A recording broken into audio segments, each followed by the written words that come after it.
ನಮಸ್ಕಾರ ಸ್ನೇಹಿತರೆ, mister Mysuru YouTube ಚಾನೆಲ್ಗೆ ಸ್ವಾಗತ. ಅದು ಮಹಿಷಮಂಡಲವೆಂಬ ಒಂದು ನಗರ. ಈ ನಗರವನ್ನ ಮಹಿಷಾಸುರ ಎಂಬ ರಾಕ್ಷಸ ಆಳ್ವಿಕೆ ನಡೆಸ್ತಾ ಇರ್ತಾನೆ. ಮಾನವರನ್ನೆಲ್ಲ ಹಿಂಸಿಸಿ ಅದರಲ್ಲಿ ತನ್ನ ಖುಷಿಯನ್ನು ತೀರಿಸ್ಕೊಳ್ತಾ ಇರ್ತಾನೆ. ನಂತರದಲ್ಲಿ ಈತನ ವಕ್ರದೃಷ್ಟಿ ದೇವತೆಗಳ ಮೇಲೆ ಕೂಡ ಬೀಳುತ್ತೆ.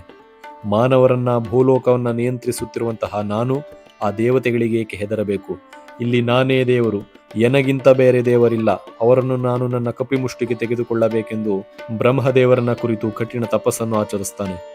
ತಪಸ್ಸಿಗೆ ಕುಳಿತ ಮಹಿಷಾಸುರನ ಭಕ್ತಿಗೆ ಮೆಚ್ಚಿದಂತಹ ಬ್ರಹ್ಮದೇವನು ಪ್ರತ್ಯಕ್ಷನಾಗಿ ಏನು ವರಬೇಕೋ ಕೇಳಿಕೋ ಎಂದು ಕೇಳುತ್ತಾನೆ. ಇದಕ್ಕೆ ಸಂತಸಗೊಂಡಂತಹ ಮಹಿಷಾಸುರನು, ನನಗೆ ದೇವತೆಗಳಿಂದಾಗಲಿ ಮನುಷ್ಯರಿಂದಾಗಲಿ ಪ್ರಾಣಿ ಪಕ್ಷಿಗಳಿಂದಾಗಲಿ ಮರಣವೇ ಬಾರದಂತೆ ವರವನ್ನು ಅನುಗ್ರಹಿಸು ತಂದೆ ಎಂದು ಕೇಳುತ್ತಾನೆ. ಇದಕ್ಕೆ ಮರು ಮಾತನಾಡದೆ ಬ್ರಹ್ಮದೇವ ತಥಾಸ್ತು ಎನ್ನುತ್ತಾನೆ. ಇದನ್ನು ಕೇಳಿ ಆನಂದಗೊಂಡಂತಹ ಮಹಿಷಾಸುರನ ಅಹಂಕಾರಕ್ಕೆ ಪಾರವೇ ಇಲ್ಲದಂತಾಗುತ್ತದೆ. ಭೂಲೋಕ ಮತ್ತು ಸ್ವರ್ಗಲೋಕದಲ್ಲಿ ಇನ್ನು ನನಗೆ ಸರಿಸಾಟಿಯಾಗಿ ನಿಲ್ಲುವವರು ಯಾರೂ ಇಲ್ಲ, ಈ ವಿಶ್ವಕ್ಕೆ ನಾನೇ ಅಧಿಪತಿ ಎಂಬ ಅಹಂಕಾರವನ್ನು ತಲೆಗೇರಿಸಿಕೊಂಡಂತೆ ಸಿಕ್ಕ ಜನರನ್ನೆಲ್ಲ ಹಿಂಸಿಸುತ್ತಾ ಮಾನವ ಕುಲಕ್ಕೆ ಕಂಟಕಪ್ರಾಯನಾಗುತ್ತಾನೆ. ಈತನ ಅಟ್ಟಹಾಸ ಕೇವಲ ಭೂಲೋಕಕ್ಕೆ ಮಾತ್ರ ಸೀಮಿತವಾಗಿರದೆ ಸ್ವರ್ಗಲೋಕಕ್ಕೂ ಕಾಲಿಟ್ಟಿತು. ಈತ ದೇವಲೋಕದ ದೇವತೆಗಳಿಗೂ ಹಿಂಸಿಸಲು ಪ್ರಾರಂಭಿಸುತ್ತಾನೆ.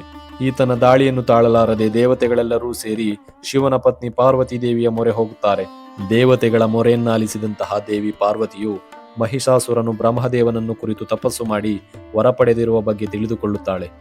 ವರದ ಶಕ್ತಿಯಿಂದ ಎಲ್ಲರಿಗೂ ಕಂಟಕಪ್ರಾಯವಾಗಿರುವಂತಹ ಈತನನ್ನು ಸಂಹರಿಸಲು ನಾನೇ ಬರುವೆ ಎಂಬುದಾಗಿ ತಿಳಿಸಿ ಆತನ ವಿರುದ್ಧ ಹೋರಾಡುವಷ್ಟು ಬಲಶಾಲಿಯಾಗಲು ತ್ರಿಮೂರ್ತಿಗಳಾದ ಬ್ರಹ್ಮ, ವಿಷ್ಣು, ಮಹೇಶ್ವರ ಹಾಗೂ ದೇವತೆಗಳ ಶಕ್ತಿಯನ್ನು ಧಾರೆ ಎರೆಯುವಂತೆ ಕೇಳಿಕೊಳ್ಳುತ್ತಾಳೆ.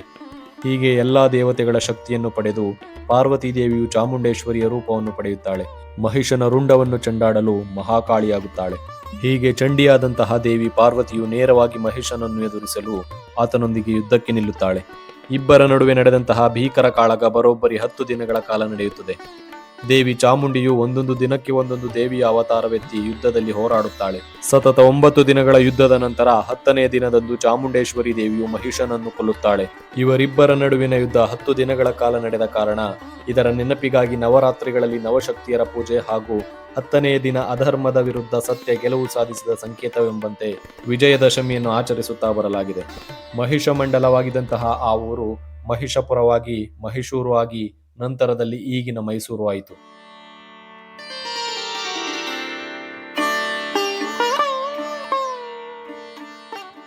ಮಹಿಷನನ್ನು ಕೊಂದಂತಹ ತಾಯಿ ಚಾಮುಂಡೇಶ್ವರಿಯು ಅಲ್ಲೇ ಇದ್ದಂತಹ ಬೆಟ್ಟದ ಮೇಲೆ ನೆಲೆ ನಿಲ್ಲುತ್ತಾಳೆ. ಅಂದಿನಿಂದ ಅಂದರೆ ಒಡೆಯರ್ ಕಾಲದಿಂದ ಇಂದಿನವರೆಗೂ ತಾಯಿ ಚಾಮುಂಡಿಯನ್ನ ಕನ್ನಡ ನಾಡಿನ ನಾಡದೇವತೆ ಎಂದು ಆರಾಧಿಸಲಾಗುತ್ತಿದೆ. ಹಿಂದೆ ಅಂದರೆ ಮೈಸೂರು ಸಂಸ್ಥಾನದಲ್ಲಿ ದಸರಾ ಆಚರಣೆ ಆರಂಭವಾದಾಗಿನಿಂದ ಜಂಬೂ ಸವಾರಿಯ ಮೆರವಣಿಗೆಯಲ್ಲಿ ಚಿನ್ನದ ಅಂಬಾರಿಯ ಒಳಗೆ ರಾಜರು ಕುಳಿತು ಮೆರವಣಿಗೆ ನಡೆಸುತ್ತಿದ್ದರು. ಆದರೆ ಈಗ ರಾಜರ ಬದಲಿಗೆ ನಾಡದೇವಿ ಚಾಮುಂಡೇಶ್ವರಿಯ ಉತ್ಸವ ಮೂರ್ತಿಯನ್ನಿಟ್ಟು ಮೆರವಣಿಗೆ ನಡೆಸಲಾಗುತ್ತದೆ.